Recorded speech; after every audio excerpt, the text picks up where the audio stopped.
Great. So this first part of the panel is going to be about local advocacy. So what we can do at the county level, particularly once we have a state, or really only once we have a state like California that's on board at the state level. What we can do at the county level to advance the movement and get the local opt-in to happen, and then for our last 20 minutes. We'll take about 20 minutes with Lee and Ciara, and then we'll take about maybe 15 minutes with Will from Washington, who's starting another state level campaign in another state. So um, I I think that we'll just start with Lee and Ciara. Maybe you can very briefly introduce yourselves and how you got into this work, the organizations or background that you each have individually.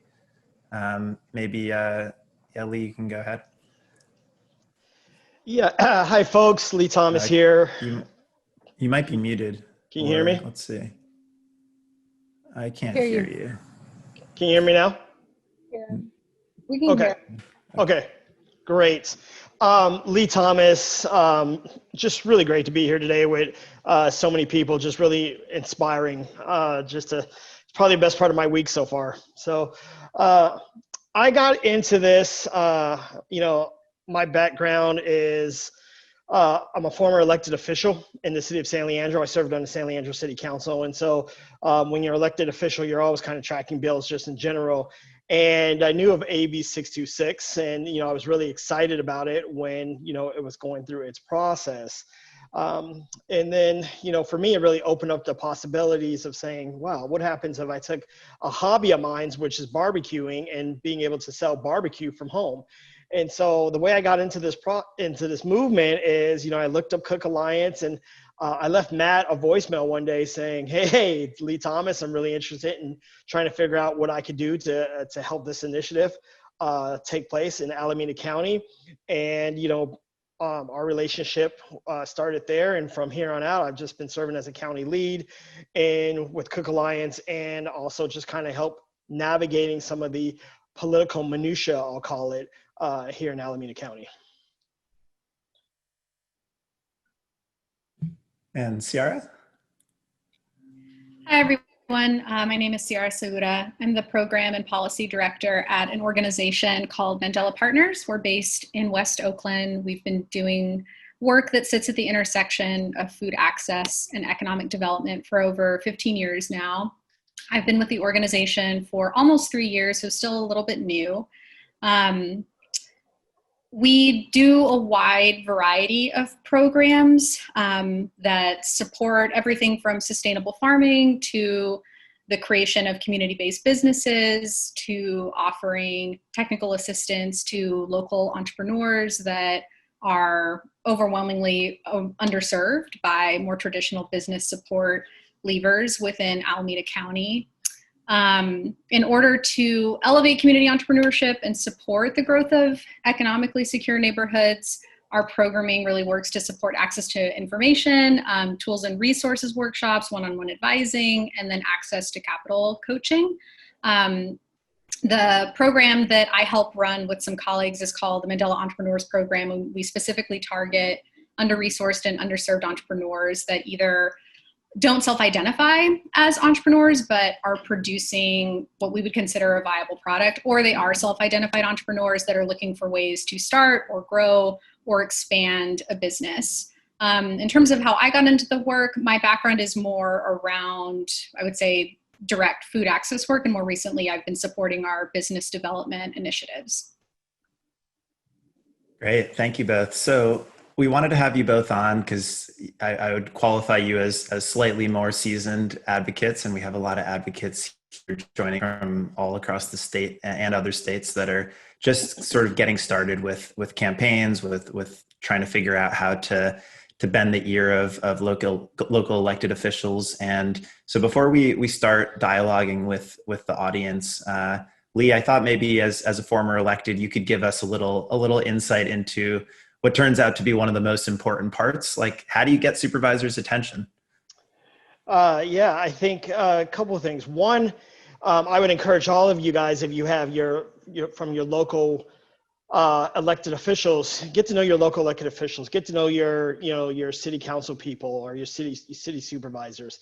It's from there I would encourage you to build that relationship and have that a relationship established. And then once you have that relationship established, then I say you go up the chain and you start talking to your local supervisors or the people that's going to be able to pass this measure and adopt this ordinance in your city. I've shared this with Matt. One of the things you find out a lot with elected officials is they don't actually know about something unless you actually bring it to them. They often have people who work beneath them or, some sense they're, I'm not going to say handler, but in some sense almost like a handler that takes care of a lot of the work on the ground locally for them with residents and constituents. But it's actually just trying to get to them and send them a direct email or try to make an appointment with them. So because that right there is your greatest advocacy, is being able to get direct to the source. And that's one of the things I think we've realized in this process this year. We've worked with a lot of different people within staff members within the county supervisors, but it wasn't until we made a real big push to go direct to the source and really bend the ear of the source to let them know, hey, did you know this is happening in your county? And for Lee, that's been everything from tweeting at them to Facebook messages to emailing them every piece of press that comes out. I mean, it's really been a persistence game, and I got to hand it to Lee and the other leads that this takes a lot of work, but ultimately, as we've seen here in Alameda, it can work. And going direct to the source is kind of a hot take in a world where there's all these tranches of guardianship around the elected officials. Ciara, what would you say, just kind of to contextualize here, like if we do get this passed in Alameda County, and even now that we've got their attention and we're in deliberations with them, what is your role and what's the role of other community-based organizations in getting this thing across the line in a way that's actually accountable to the community? Yeah, that's a great question. I think first off, it's good to do just a landscape review of the community-based organizations that are already serving limited resource food entrepreneurs in your county. There's already an existing and very strong network of CBOs doing this work in Alameda County and particularly in Oakland. Mandela Partners, because we've been providing biz dev and navigation services to local food entrepreneurs for, like I said, over 15 years at this point, we feel pretty well situated to support home cooks, whether it's, developing strong food safety practices or accessing resources, navigating the new permitting process, right? And we're just one organization in this ecosystem. And there are several others that are doing similar situated work, are working directly with entrepreneurs. So I think just as a first pass, really understanding who your vetted partners are and working very closely with them to develop streamlined and pretty targeted outreach strategy. And then in terms of actual, I think like accountability measures and things to keep an eye on, I think there are three things. First is ensuring that the permit cost is accessible. I know, I think in Riverside County, it's $650. I'm not sure, where our Board of Supervisors are at or the Environmental Health Department is at with the cost, but I've heard, $1,000 being thrown around. That is incredibly inaccessible to most of the home cooks that are hoping to access this permit. And so really advocating for a cost that's accessible or creating some kind of subsidy or fund to be able to at least partially, if not fully, cover the cost of a permit is super important. I think defining an implementation timeline is also really, really critical. I know that in Solano County, there's been a held up, right, that they've opted in, but there isn't really a defined pathway for implementation. So that's kind of the crux of policy. You can sign on to something, you can pass something, but then it falls flat because there's no tangible implementation plan in place. And then the last piece, which I think is maybe the most complicated aspect of it, are around tenant protections. So if this passes, right, and Alameda County opts in, it will be a permitted activity, but that doesn't necessarily ensure that tenants are going to be protected. And I think our role as an organization that is actively serving limited resource entrepreneurs is to be very clear with them about the potential risks involved, right? That even if there is a permit for you, you might encounter challenges with your landlord that might not be protected under this permitting process. So I think it's really important to be very clear with folks about potential risks, but also working closely with tenant rights groups that are much more tapped into that kind of legal landscape to see what kind of advocacy can be done on the local level to ensure that folks can do this in a way that's safe and legal, and that they're not going to be jeopardizing their housing in the process. Totally. Thank you, Ciara. So much to digest, and really, like, for us, it's all about that last piece, which is clear communication and a feedback loop with the folks that are going to be doing this, so that they really understand the pros and cons for themselves about making this decision. And I think we're already talking about in Alameda County sort of a series of campaigns to work on all of these issues, but it's not going to be perfect the first time around, and we know that from the Riverside experience. And so really making sure that cooks know what they're getting themselves into and what it's gonna take is really critical. And then our role as support organizations to work with the county, push them on that cost, and also see if we can come up with programs to offset, create equity permits, et cetera. That's a big part of our focus at Cook Alliance. So. Great. I'd love to, well, you look like you might say something, Ciara. Oh, no, go ahead. No. Cool. So I'd love to just take, for the next 10 minutes here, I'd love to invite as many of you all into dialogue as possible. I've got, it looks like Mary King has asked a question and might be appropriate for Lee. Mary, do you want to ask your question live here, if you're still on? Oh yeah, absolutely. Thank you so much. I was just wondering if anyone has run into local restaurants in their area, any of the cooks, being a hurdle to operating a micro enterprise home kitchen, but also on the policy side, like getting counties to sign on. Is that something that you've encountered as a hurdle, or have restaurants been more supportive? Right. I think because of COVID right now, I haven't heard, at least in my own city here, I haven't heard anything from restaurants. In fact, I'd be surprised if many restaurants here are even aware of this here in the city of San Leandro. The restaurants here in San Leandro are getting a lot of support from the local government, and trying to do whatever they can do to, keep them in business. Everything from small grants that the city has handed out to, making the permit process, expediting the permit process so they can have outdoor seating and dining. So, I'm not hearing anything or pushbacks from the restaurants. I think, once again, I think the most important part is, educating elected officials. And to me, I find, and I can speak on that just from my own experience of being an elected official, you need constituents to educate you on things that are happening. You need them to educate you on policies that need to take place.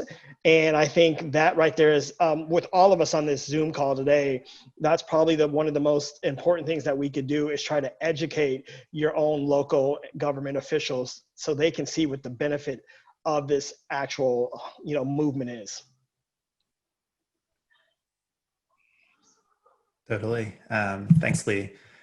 We have a question here from Karen, and I'm not sure which Karen. So if you want to send if you just want to say hi in the chat, we'll know who to unmute, but I'll just read the question into the room here. And please feel free to either raise your hand or write directly into the chat if things come up that you want to ask Ciara and Lee over the next few minutes here. So Karen asked, do you envision this as a way to lift some who have lost income or socioeconomically disadvantaged? And are there any stats on this? And Ciara, I wondered if you could speak, maybe not to stats, but just sort of what Mandela's seen and the importance of home cooking or informal food hustles generally in providing income to folks who might be out of work or otherwise socioeconomically struggling. Yeah, I don't know if I could speak to the county context, but I can definitely speak to our entrepreneur network and the folks that we've been serving over the past few years. I mean, of course, we've seen, that people have lost jobs and are looking ways to bridge income gaps, that folks are changing the way that they're feeding their families. They're looking for alternative dining opportunities, right? So this is just the perfect stage for this policy to pass and get implemented. So we operate a community food hall in the unincorporated area of Alameda County that experiences or has experienced a lot of economic disinvestment over many decades and has very, very similar demographics to areas like Deep East Oakland or West Oakland.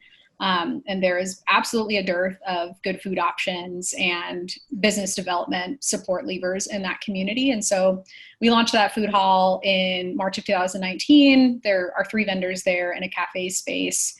And just even in that small microcosm, right, we're seeing the effects of COVID on their businesses. And so we, as a nonprofit partner, have been able to offer other forms of support like pausing rent payments and deferring loan payments and setting up those entrepreneurs with like community meals through funding opportunities with Alameda County, right? So we're very much working to ensure that folks are getting these additional forms of support to weather what has happened as a result of COVID.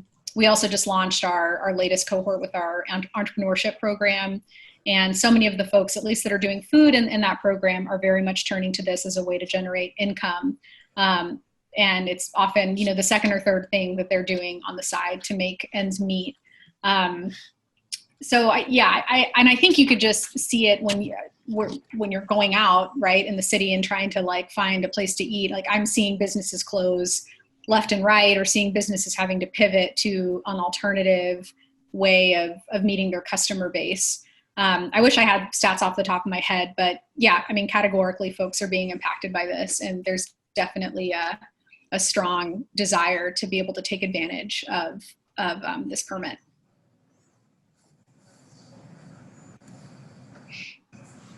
Awesome. Thank you, Ciara.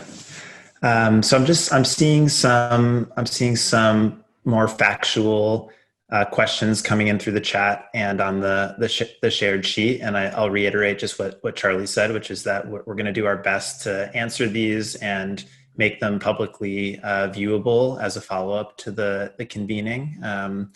At specific things like info on Sacramento's plan to opt in, et cetera. We're doing our best to track this. So if you go to cookalliance.org/resources, there's a implementation tracker.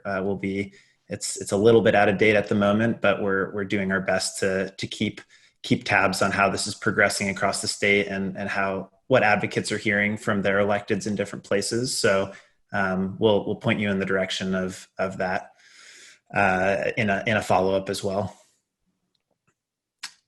Let's see. So Amber, do you want to come on briefly here? And this will probably be our last question for the local advocates, but Amber's in LA and is asking what else she can do. And I'd love for both you, Lee and Ciara, to maybe dialogue with Amber and other folks that probably have the same question. But Amber, do you want to give us a little context? Yeah, hi. Hi, my name is Amber. I'm actually sorry. on set, so I might have to jump off. Sorry about that. I've been following you guys, and first off, thank you, man. You guys are doing such incredible work, and I'm sure it's really hard. I'm just trying to figure out what else I can do to get my board of supervisors, my county, my mayor, all of these guys to move forward. Because I call them every 3 weeks, and they're like, yes, we're thinking about it, da da da. And then they hang up, and I'm like, but I'm not finding any more traction on what they're doing. And I'm wondering if, as a private individual, is there steps and actions that I can be taking that will help move this movement forward? Yeah, I'll jump right in there for a second. Phone calls are great, but that phone call is a one-on-one between you and that elected official. Right. And so, I'm going to suggest, whatever social media platforms you're using, use them, tag your local officials, in those platforms. Anytime you see a particular article based around, cook from home, send it to them using a platform and tag them. Allow your own people who are following you, your followers, your friends on Facebook, people who are following you on Twitter, let them see that you're bringing this to their attention. And then I would say at some point, if you have not set up some type of petition base, get a petition going and bring that petition to their attention. This is probably the best time for anybody who wants to advocate for anything on any kind of local level in government right now, because you know what? Everyone is dialed in on Zoom. And so the reach right now is just so great when you're trying to bring things to local officials' attention. And, I would advocate that even during public comments, most meetings have a public chance for public comments. Use that time. So you've made the phone call to your elected official. Use that public comment time. Get on, go to the council meeting, the supervisor meeting, and when they have a room for public comments, show up that meeting and don't be afraid to say, I've called many of you. I've spoken to many of you. I would like to bring this to your attention that this is a need in, our county where it has the ability to help stimulate local revenue and help many people during a time when the economy is in crisis. Yeah, I don't have too much to add to that. I think one other avenue you can take, Ambar, is to bring this to your local food policy council. I'm not sure where you live or how active that council might be. And of course, those councils are usually created at the city level, but it might require some level of organization and advocacy. But to get any city, any local food policy councils together to collaborate on a countywide initiative might bring a little bit more teeth to your comment as a private resident individual, in addition to all of the things that Lee laid out. Thank you both. So super, super grateful to have county leads as dedicated and persistent and tenacious as Lee, and partners as inspiring and as embedded in community as Ciara and Mandela partners. It's, I think, as much as we've been an all volunteer team over the last year, there's been so many parallel efforts and convergent evolution happening. I know that Mandela's been thinking about this issue for maybe longer than many of us on the Cook Alliance team, and so it really does take a village, and it's great to have a little bit of insight from the more seasoned among us. So more to come. I know Lee and Ciara will be joining me in the next health committee meetings here in Alameda County. Thank you both for joining, and we're going to switch over to our state level advocacy panel, which is Will from Ventures Nonprofit up in Washington. So I'm going to take a second to unspotlight the two of you. Thank you, Lee. Thank you, Ciara. And let me find Will here. Will, there you are. Welcome, Will. So we're running a little bit behind. I know you squeezed us into a busy schedule today, but in the interest of time, do you want to just give us a 30-second background on who you are, your organization, and how you came into this work? Yeah, definitely. Can you hear me okay? We can. Great. Well, thanks for having me, Matt. I see some other folks who I've met through this work in the past as well. So just appreciate the invitation and appreciate that you all are continuing this work, which is challenging in normal times and almost impossible right now. So yeah, I just really want to appreciate all of you for being here, and more than 100 people who are listening in as well.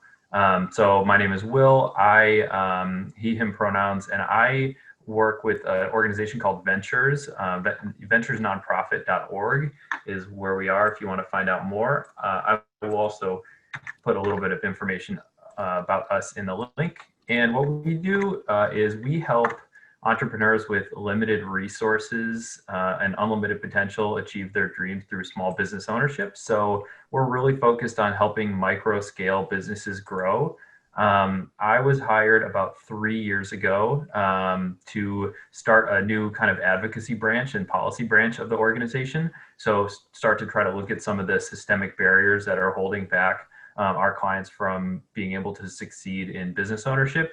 A lot of it is what you might expect. We work primarily with women. Everybody we serve is low income. So, we work with a lot of people of color, a lot of new immigrants to the country who are using small business as a way to, sort of make ends meet and hopefully achieve the quote unquote American dream. And so really where we came to this is as we were building our policy agenda, I heard from a lot of our business owners through a kind of community organizing approach that we need something like this in Washington, and that California was already pioneering it. So we actually got in touch with Matt and Liz at Cook Alliance and actually hired them to do some kind of consulting for us. So they were extremely helpful in helping us build out kind of a policy that took some of the good aspects of California and improved upon some of the more challenging aspects of the state law, such as the county opt-ins. And we were able to bring it to the state legislature in January. So that was more than 30 seconds, so I'll stop there. No worries, all useful context. So Will, you weren't on earlier when we did introductions and got to hear where people were from, but we probably have 20 states represented today, Awesome. at least a dozen, from Nebraska to Massachusetts to obviously the West Coast. And I know that there's a lot of advocates out there that are thinking about how could we start a campaign in our own state. And that's always been the vision for the Cook Alliance and for this work, but you've actually done it. So Will's in year 2 of a multi-year campaign. And I was hoping you could just sort of give people a little bit of insight into a multi-year campaign. How have you sustained the momentum and gotten things really going? What have the breakthrough points been, and where have you needed to sort of dig in and be persistent for the long slog of this work? Yeah, good question. My background is a little bit in advocacy and community organizing, so I take that framework when I'm doing projects like this. So to me, it really started at the very grassroots level. We didn't reach out to elected officials about this for, 6 months or a year. We really started with doing the deep grassroots organizing. For me, I was privileged to be in a position at an established organization. So we had 25 years of institutional knowledge and relationships to be able to leverage. So what we did is we basically had community meetings and put together a policy agenda and put this as one of the top items. And then we sort of reached out to our clients. We've been serving some clients for 15, 20 years and just providing them with technical assistance, microloans, microfinance type products, credit building and all of that. And so we reached out to them and we said, is this, we've heard from you that this is something that is holding you back. Would you like to get involved? And then just gave them opportunities to do so. So we put together little events at, for example, restaurants that wanted to use this or had wanted to use this in the past. And so we're kind of engaging in solidarity with the work that we were doing. And then we've also sort of put together a list of potential partners to endorse a proposal, which at this point, still not even a bill, hadn't really been talking to legislators about it. We're just bringing it up. And so we worked with immigrant rights organizations like One America. We worked with a lot of organizations, like it sounds like Mandela might be very, kind of microfinance or community development, economic development organizations that saw the potential benefit to low-income communities of this proposal. And so that's where we started. We were like, okay, who's our team? So then with our team, we were sort of able to host some of these events, grow the team, and then build that all into a day of advocacy in Olympia, which is the state capital here. So we actually were able to hire one of our clients who her business is like tours of the Pacific Northwest, and she just has like, I think 2 contractors or something. So it's a really small team, but we were able to hire her to bring us down, kind of gave us a little presentation on the history of Washington State and Olympia. And that kind of got people energized to participate in the system and go to a bunch of meetings with legislators after having a little bit of training on how to do so. So it was just like build the community, and then get them set up to tell the stories of why this is important.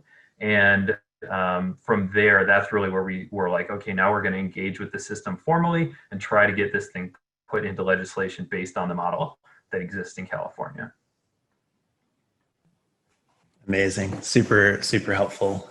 So I'm going to start pulling questions here in a second, but just as like I guess you're an organization, and not everyone here is from an organization, but I think can pull a lot of lessons from a better organized, better resource group like you. But what's day one in your opinion? Like what's the best starting point or leverage point if you're thinking about starting a campaign in a new state? Where would you recommend people get started? Where did you get started?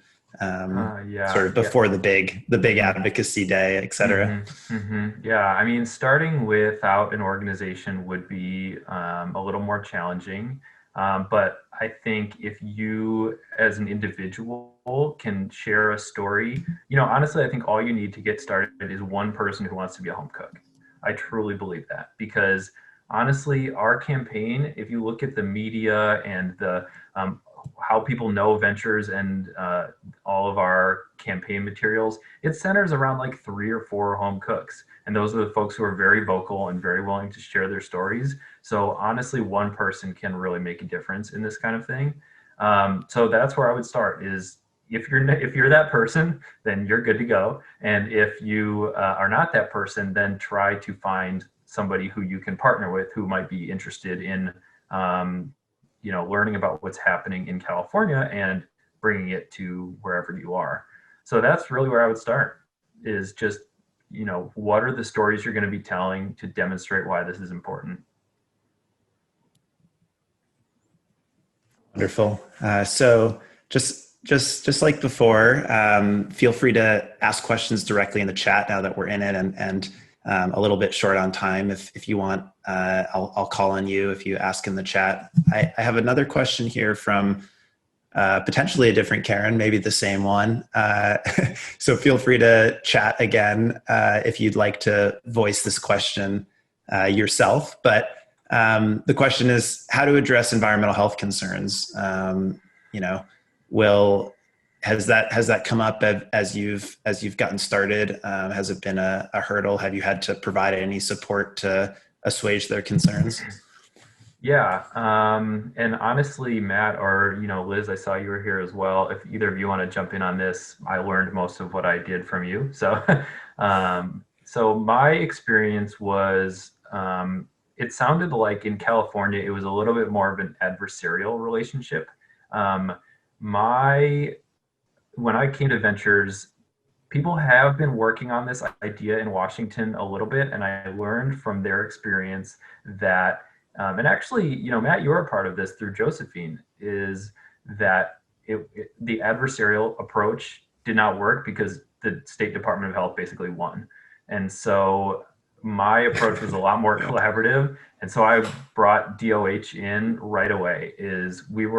I actually have this whole list of everybody who testified against this bill and I've been reaching out to them and just saying, like, you don't have to endorse this bill, you don't have to support this bill, but let me hear your concerns and then try to fit them in a way that still makes it possible for people to do business. When I stepped in, the conversation was around the cost of permits. And I think that's a great example where that's something you can like workshop with DOH. So the approach that I've been using is not trying to, beat them as much as get their input. And like, we've had to give up some concessions, but I figured that we would probably have to do that anyway, especially in it's a very blue state. It's a very progressive state and a state that believes in government to be able to help people. And that means that, for example, the State Department of Health is quite powerful because they're viewed as an organization not that's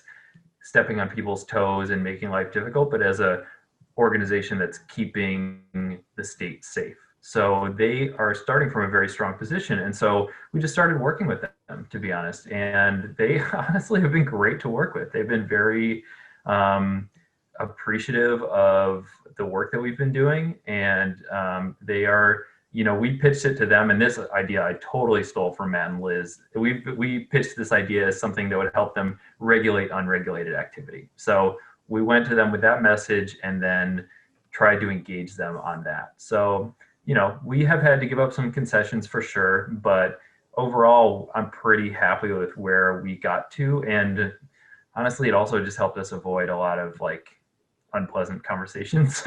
So the whole experience has been a little bit more positive because of that. But I think that probably would not always be good advice for everyone. It just worked here, or it's working here, I should say. Yeah, totally.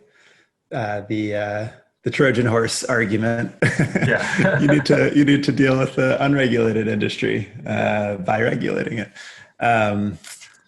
Yeah, thank you, Will. So let's see. Got a question from Stephanie. Stephanie, you asked this question quite a bit earlier, so I don't know if you're still present, but do you want to come on and ask your question about sort of how MECOs support and interact with the local food system? Hi. Yeah, there was just a question. I mean, we're working on developing and strengthening a local food system in Solano County. And so, we've been looking at all the different components that this entails. And, it's everything from the small farmers who, of course, now are struggling after wildfires, but also to, say, urban ag plots who maybe want to start selling to some entity, and then the home kitchen operations and the restaurants are kind of that the middle ground for those sales. So it's really a question that I'm putting out there, is how can they become more integrated and support the local farmers in this whole initiative. So I don't have any answers per se, but it's really more of a question right now. I am in Solano County. It was good to see kind of the updates, from your end on what's happening, because I really wasn't too familiar yet with where we stood. So yeah, it's just, it's been a little bit of a struggle trying to link farmers with institutional customers. So it just occurred to me that this could be a good path for them as they're moving forward.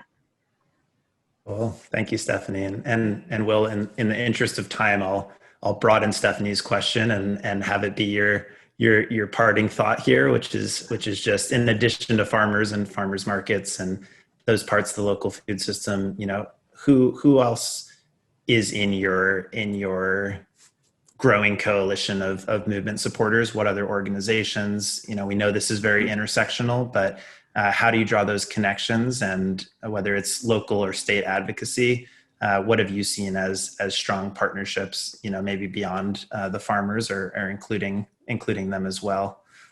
Thank you, Stephanie. Yeah, good question. Thank you, Stephanie, for your question too, or your comment. We have not worked a ton with farmers. I have reached out to a couple of organizations. I think the gap between farmer and cook was a little bit much for them to make when I reached out to them. Not saying that it should have been, but we weren't really able to get much traction with kind of like food ecosystem organizations. But it actually kind of reminds me, maybe I should do that again. And then I also, in terms of Matt's question, who are some of our supporters, I put the link to our petition in Washington here in the chat. So everybody please sign the petition, first of all. And then second, that gives a good list of, it's about 10 organizations that are supporting us. And I think a little bit of the weakness of the list is that it's mostly Western Washington. So it's not a super geographically diverse list, because I just don't have that much capacity to build relationships. And then the last thing I'll put in here is that if you are somebody who's based in Washington, I saw at least a couple of our advocates on the call, you can feel free to reach out to me directly. I just put my email in the chat. So I'm more than open to just talk to anybody about any aspect of this whenever I can make time.